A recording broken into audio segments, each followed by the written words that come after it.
할렐루야, 사랑하는 새벽나라 친구들, 여러분과 함께 수요일 말씀을 나누게 된 황유일 전도사입니다.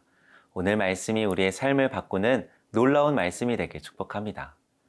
여러분은 누구와 가까이 지내고 누구의 말을 가장 잘 듣나요? 우리는 누구와 함께 하느냐에 따라 다른 삶을 살게 됩니다. 과연 우리는 누구와 함께 해야 할까요? 하나님께서 오늘 우리에게 엄청난 영적 원리를 말씀하십니다. 오늘 말씀의 제목은 끼리끼리 모인다입니다. 오늘의 말씀은 잠언 13장 13절에서 25절입니다. 말씀을 무시하는 사람은 망하지만 계명을 존중하는 사람은 상을 받는다. 지혜로운 사람의 가르침은 생명의 셈이니 죽음의 덫에서 벗어나게 한다. 선한 통찰력은 은총을 베풀지만 죄인들의 길은 험난하다. 현명한 사람은 모두 잘 알고 행동하지만 어리석은 사람은 자신의 어리석음을 훤히 드러내 보인다. 못된 전령은 사람을 고난에 빠지게 하지만 믿음직한 사신은 이를 바로잡는다. 훈계를 거부하는 사람에게는 가난과 수치가 닥치지만 꾸지람을 받아들이는 사람은 존경받는다. 소원이 이루어지면 자기 영혼에게 즐거운 일이다. 그러나 어리석은 사람은 악에서 돌이키기를 싫어한다. 지혜로운 사람들과 동행하는 사람은 더욱 지혜로워지지만 어리석은 사람들과 어울리는 사람은 망하게 된다. 죄인에게는 재앙이 따르지만 의인에게는 좋은 보상이 따른다. 선한 사람은 그 후손들을 위해 유산을 남기지만 죄인의 재물은 의인을 위해 쌓는 것이다. 가난한 사람의 밭에 먹을 것이 많아도 공의가 사라지면 그것은 사라지고 만다. 회초리를 아끼는 것은 아들을 사랑하지 않는 것이다. 아들을 사랑하는 사람은 제때 징계한다. 의인은 먹고 난 후 배부르지만 악인의 뱃속은 항상 줄인다. 사람은 누구와 가까이 지내고 누구의 말을 듣느냐에 따라서 지혜로워지기도 하고 어리석어지기도 합니다. 오늘 본문은 우리가 어떤 삶을 살아야 할지 말해줍니다. 20절입니다. 지혜로운 사람들과 동행하는 사람은 더욱 지혜로워지지만 어리석은 사람들과 어울리는 사람은 망하게 된다. 지혜로운 사람과 함께하면 지혜를 배우고 지혜를 얻는다고 말합니다. 그러나 어리석은 사람을 가까이 하면 그것을 닮아 어리석어진다고 말하죠. 지혜로운 사람은 훈계와 가르침을 존중하고 받아들여서 어긋난 것을 바로잡으며 지혜로운 말씀에 가까이 하려는 사람입니다. 이런 사람은 하나님의 말씀을 소유하고 그 말씀을 따라 행동하죠. 그러나 어리석은 사람은 훈계를 무시하고 멋대로 행동하며 자신은 물론 공동체를 곤란스럽게 만들고 본능대로 사는 사람들과 어울려 점점 망하는 길로 가게 됩니다. 이런 사람은 하나님의 말씀을 소유하고 있지 않습니다. 그들은 스스로 지혜롭다고 생각하죠. 그러기에 우리는 어떤 생각과 자세로 세상을 살아가느냐도 중요하지만 누구와 관계를 맺고 깊은 교제와 만남을 가지며 살아가는가가 역시 너무나 중요합니다. 왜냐하면 우리가 함께 시간을 보내는 사람을 닮아가기 때문이죠. 여러분은 어떤 사람을 가까이 하고 있나요? 어떤 말을 듣고 어떤 사람과 어울리고 있나요? 바라기는 지혜로운 사람과 어울리고 함께하길 축복합니다. 더 나아가 여러분이 먼저 지혜로운 사람이 되길 축복합니다. 그럴 때 여러분 주위에 지혜로운 자들이 모이게 될 줄로 믿습니다. 사랑하는 새벽나라 친구들, 그런데 우리가 가장 가까이 해야 하는 분이 계십니다. 지혜의 근본이시며 우리에게 지혜가 되시는 분이십니다. 누굴까요? 그분은 바로 우리 예수님이십니다. 그 무엇보다 예수님을 가까이 하십시오. 예수님의 말씀에 귀를 기울이십시오. 하나님의 말씀, 지혜의 말씀을 들을 때 우리의 삶의 생명의 열매가 맺히게 되기 때문입니다.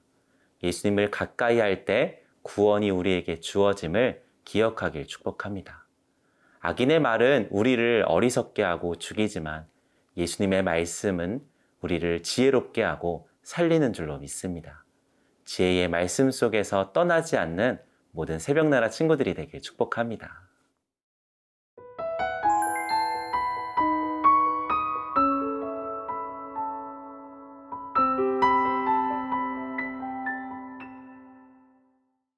이어 재물과 관련해서 의인과 악인의 모습을 이야기합니다.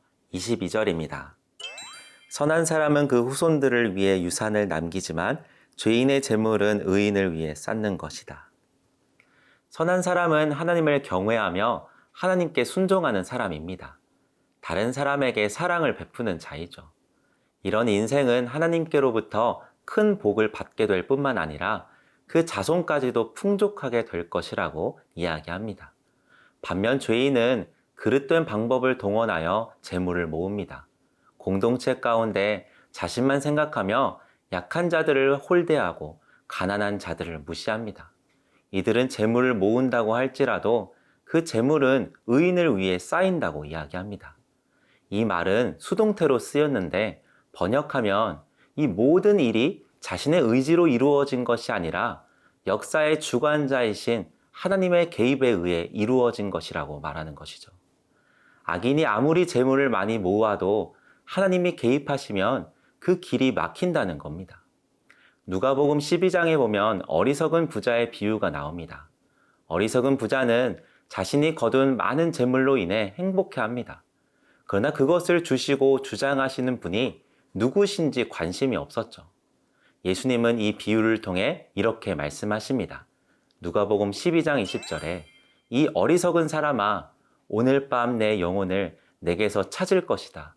그러면 내가 너를 위해 장만한 것들을 다 누가 갖게 되겠느냐.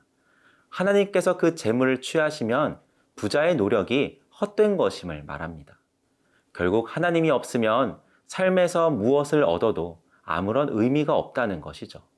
하나님 없이 재물을 모으고 재물을 위해 살아간다고 할지라도 하나님이 개입하시면 그 모든 노력이 물거품이 된다는 것입니다. 사랑하는 여러분, 우리 삶의 모든 것이 하나님의 손에 있음을 기억하길 축복합니다.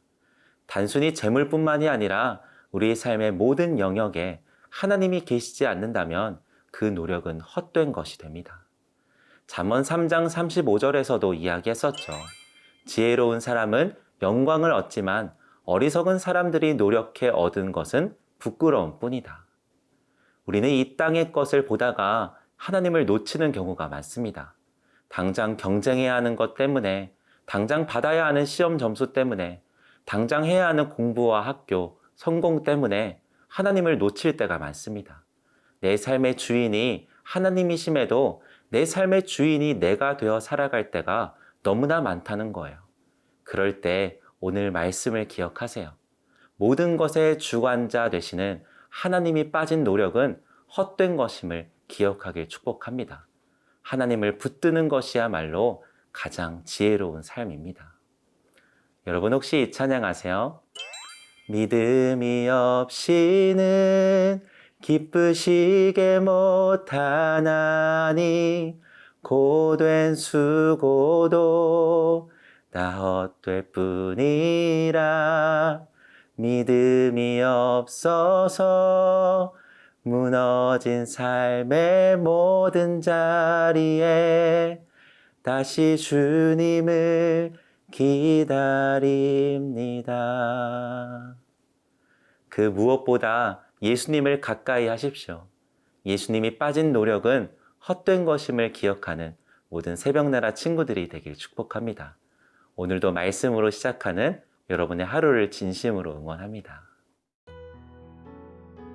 사랑하는 하나님, 그 무엇보다 예수님을 가까이 하겠습니다. 모든 삶의 자리에 예수님과 동행하며 살게 해주세요. 우리의 길과 진리 생명 되시는 예수님의 이름으로 기도드립니다. 아멘.